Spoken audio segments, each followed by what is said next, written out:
Hi, hello everyone, welcome back to my another new vlogs. Good morning.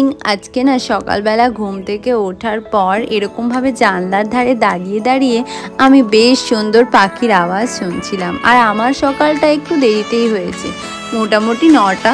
তো তারপর আমি fresh হয়ে এরকমভাবে ব্লগটাকে স্টার্ট করি। আর ব্লগ শুরু করার পর আমি দেখছিলাম যে মাসিমণি রান্না করছিল আর বুনু হেল্প করছিল, আর আমি এখানে শরবতি আলু আর বেদানাটাকে পুরো ছাড়িয়ে নিয়েছিলাম। তারপর ওরা রান্না বান্না করে আর আমরা খাওয়া দাওয়া স্টার্ট করি। ওদের ওখানে খাওয়া দাওয়া একটু তাড়াতাড়ি হয়, মানে ওই 1:30 এরকম টাইমে।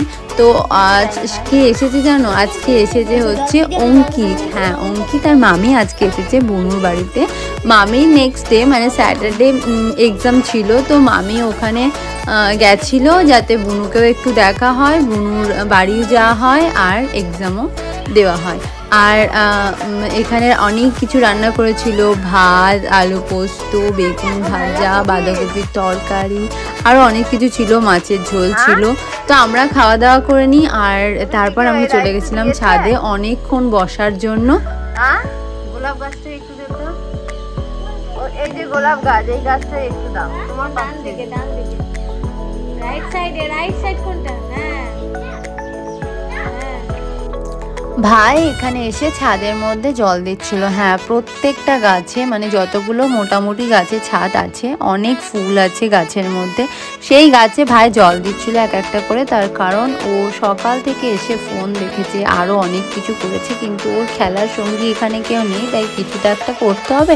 ও আমাদেরকে প্রচণ্ড জ্বালাচ্ছিল, তাই আমরা ভাবলাম যে ওকে কিছু একটা কাজে লাগানো যাক, তাহলে আমাদেরকে আর জ্বালাবে না। তাই যতগুলো গাছ ছিল ও একটা একটা করে সবে জল দিয়েছে। আর এই যে বড় বালতিটা দেখছো সামনেখানে, যেখান থেকে নিয়ে ও সব গাছে জল দিচ্ছে, ওই বালতিটায় পুরো আধ বালতি জল ভরে ও নিজে নিয়ে এসেছে যেখানে ও জল দিচ্ছে। সেইখানে কলটা একটু দূরেই ছিল, মানে ছাদের এক প্রান্তে কল আর এক প্রান্তে ও জল দিচ্ছিল।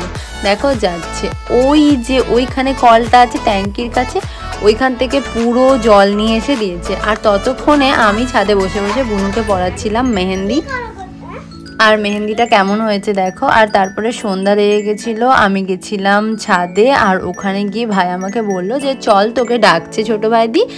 তো আমি গিয়ে দেখি ও একটু কফি করেছে। হ্যাঁ, এই উইন্টারে আমি চা না খেলেও একটু কফি খাই, আর সেটা ব্ল্যাক কফিও হতে পারে বা এরকম মিল্কের সাথেও হতে পারে।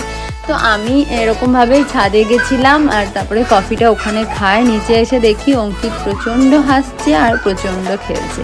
আর ততক্ষণে আমরা রেডি হতে লেগেছিলাম, তার কারণ আমরা আজকে একটু বেরোবো, পিসিমণির বাড়ি যাব, বুনু পিসি শাশুড়ির বাড়ি।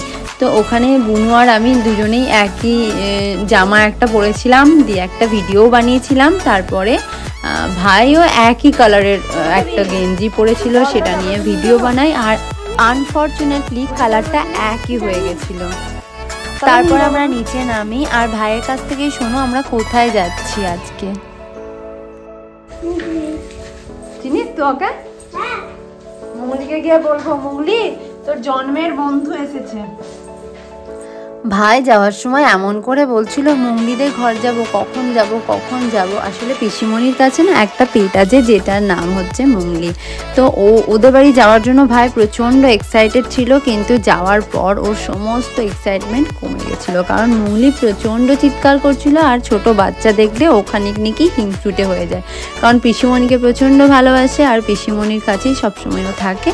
তাই পিসিমণির কাছে যদি না কেউ যায় আর কি এরকম ভেবে, হয়তো ওই ইনসিকিউরিটি থেকেই ওরকম করে। আর কিছুক্ষণ থাকার পর আর কিছু করেনি সেরকম, কিন্তু আমারও প্রচণ্ড ভয় লাগে ডগি। তো আমি আর মুঙ্গলির কাছে সেরকম যাইনি, কিন্তু বারবার এসে মুঙ্গলি আমার পায়ের কাছেই বসছিল, আমার কাছেই মানে আমাদের কাছাকাছি থাকছিল। আর এই যে এখন এখানে এসে বসে আছে, কারণ পিসিমণি ওকে খানিক বকেছে, আর সেই বকার জন্যই ও এখানে এসে এমনভাবে তাকাচ্ছে যেন কিছুই জানে না এরকম।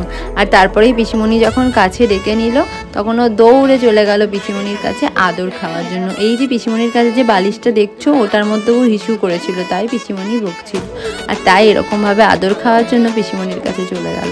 আমার বেশ ভালো লাগে এরকম দেখতে, আর খুব কিউটও লাগে, কিন্তু আমার খুব ভয় লাগে যদি আবার আছড়ে কামড়ে এসব করে দেয়। আগে কুকুর একদমই ভয় পেতাম না, কিন্তু একবার না কামড়ে দিয়েছিল, তারপর থেকে আমার প্রচণ্ড ভয় লাগে, আর আমি কাছাকাছিও যেতে চাই না।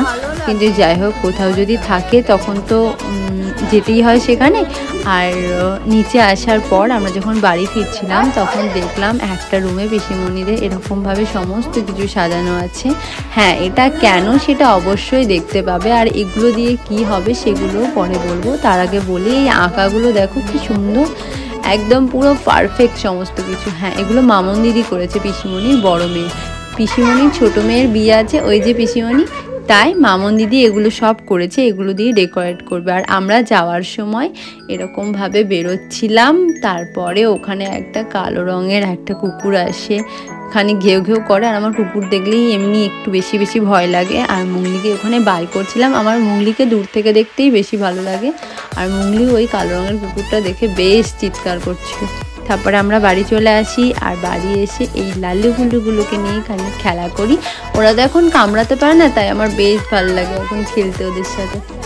আর ভাই ওদেরকে খাপলাতে যাচ্ছিল, তাই ভাইকে বারণ করা হচ্ছিল। আর ওই যে ওখান থেকে বেরোচ্ছে, ওইখানে ওদেরকে না মেশামশাই একটা ঘর করে দিয়েছে যেখানে ওরা থাকে, মানে ওই কিছু গরম টরমের জন্য হয়তো বানিয়ে দিয়েছে। আর এখানে ওরা এরকমভাবেই খেলছিল, দুটো ছোট্ট ছোট্ট বাচ্চা হয়েছে। তারপরে ওপর আসি, আর চলে এসে আমরা খাওয়া দাওয়া করি, আর মেসোমশাইয়ের সাথে ভাই দেখছিল এরকমভাবে কার্টুন। আর তারপর অনেক আমাদের আড্ডা হয়, গল্প হয়। আর যেহেতু আজকে ভাইয়া ছিল না, ভাইয়া কালকে আসবে, তো আমরা ভেবেছি ওকে একটা সারপ্রাইজ দেবো, দেখি দিতে পারি কিনা। কারণ অঙ্কিত যে এসছে, আমরা প্ল্যান করেছি অঙ্কিতকে কোথাও একটা কাবাডের মধ্যে ভরে দেবো, তারপর ও আসার পর বার করবো, এরকম একটা প্ল্যান হয়েছে। আদৌ সেটা হবে নাকি সেটা এখন জানি না, তবে দেখা যাক কি হয়। আর আজকের ব্লগটা আমি এখানেই এন্ড করছি। যদি ভালো লাগে তাহলে লাইক করবে, শেয়ার করবে, আর কমেন্টে জানাবে কেমন লাগলো। দেখা হচ্ছে নেক্সট ব্লগে, ততক্ষণ পর্যন্ত ভালো থেকো, সুস্থ থেকো, আর আমার চ্যানেলটাকে অবশ্যই সাবস্ক্রাইব করে দিও। আর ফেসবুকে যদি দেখে থাকো তাহলে ফলো করে দিও। Bye, follow for more.